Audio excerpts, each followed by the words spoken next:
The signal beneath the sand when Earth joined the Galactic Compact. The galaxy expected scientists, soldiers, and diplomats.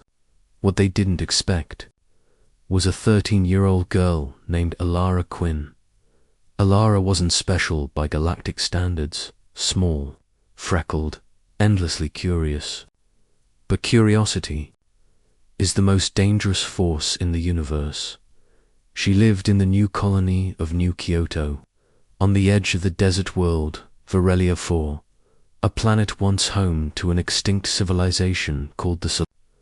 Archaeologists had combed its dunes for decades, but found nothing. No tools, no texts, no technology, only sand. Endless sand, until Elara's drone fell into a sinkhole. The fall her drone. Tycho was a cheap explorer bot she'd built from scraps.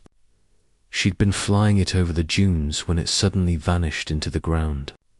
She ran after the signal, panting, feeling the heat shimmer around her.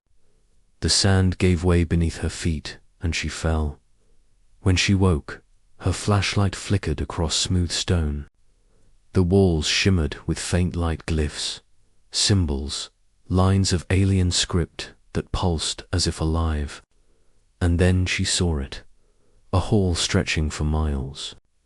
Shelves of crystal spires, floating data orbs drifting through the air like fireflies. It wasn't a ruin, it was a library.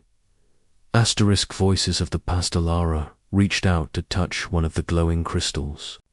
The air hummed and a voice spoke. User recognized. Designation, none. Requesting identification. She froze. I'm Alara, human, species, Homo sapiens. Unknown to database. Processing. Access granted to visitor tier. The crystal pulsed brighter, and holograms filled the hall.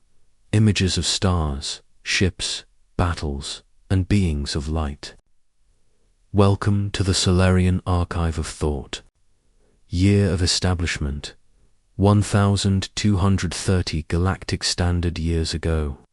Alara's heart raced. She wasn't just standing in a ruin. She was standing in a functioning archive of a civilization that predated the compact itself. The keeper as she explored. A shape emerged from the mist, tall, graceful, with translucent skin and eyes that shone like opal. It wasn't alive. It was an AI projection. I am the keeper, it said, custodian of Solarian knowledge. You are the first sentient to awaken this archive in 10,943 solar cycles.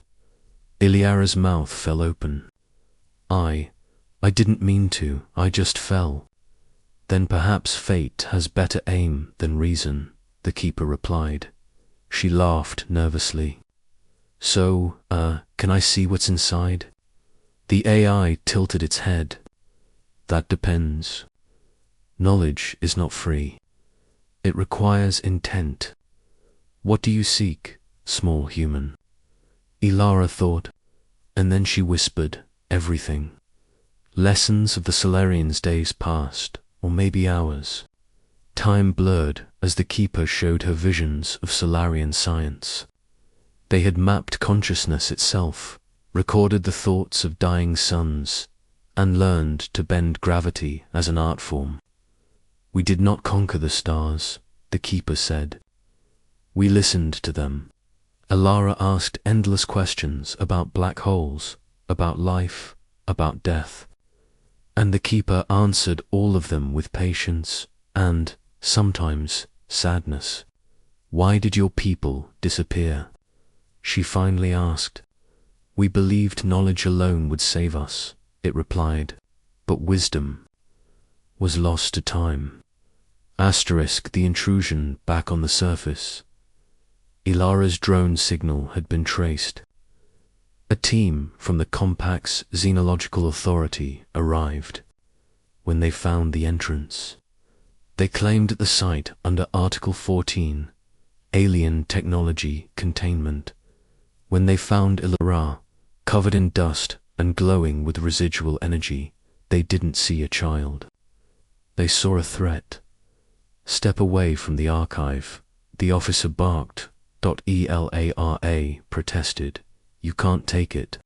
It's not just tech, it's alive." The keeper's voice echoed through the chamber. "Warning. External interference detected. Initiating preservation protocols." Before anyone could react, the entire structure hummed, and the walls shifted, sealing off chambers. The officers panicked. Ilara screamed, "Stop.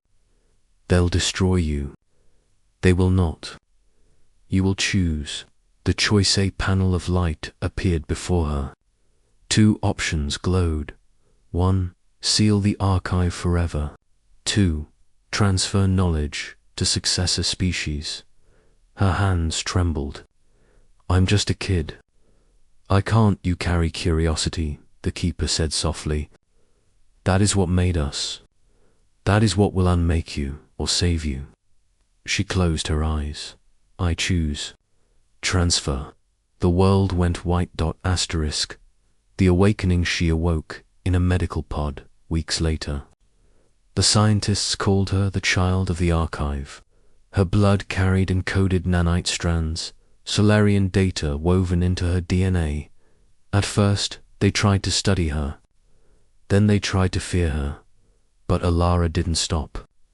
She began to build again, faster, smarter, as if guided by unseen hands. Machines that healed themselves. Energy crystals that sang when touched. And in her dreams, she heard the Keeper's voice. "Humanity learns not by power, but by wonder." Asterisk. The return 10 years later. She returned to Varelia, for now a restricted world, off limits to civilians. She landed alone, walking into the desert she'd once fallen through as a child. The sands parted before her. The archive rose again, alive, pulsing with new energy. She stepped inside, and the Keeper appeared, smiling faintly. "Welcome home, Ilara of Earth. Your species has begun to ask questions. Good." She looked at the glowing halls. "Are you still?" "We are both," the Keeper said. "Your curiosity rebuilt what our arrogance destroyed." Ilara smiled. "Then let's start the next chapter together." Asterisk. The sparking centuries to come. Historians would trace humanity's second renaissance, the leap into galactic consciousness, the creation of the neural accord, the uniting of thought and technology to one moment, to a girl who fell into the sand, to a voice that asked, "What do you seek?" and to a child who answered, "Everything."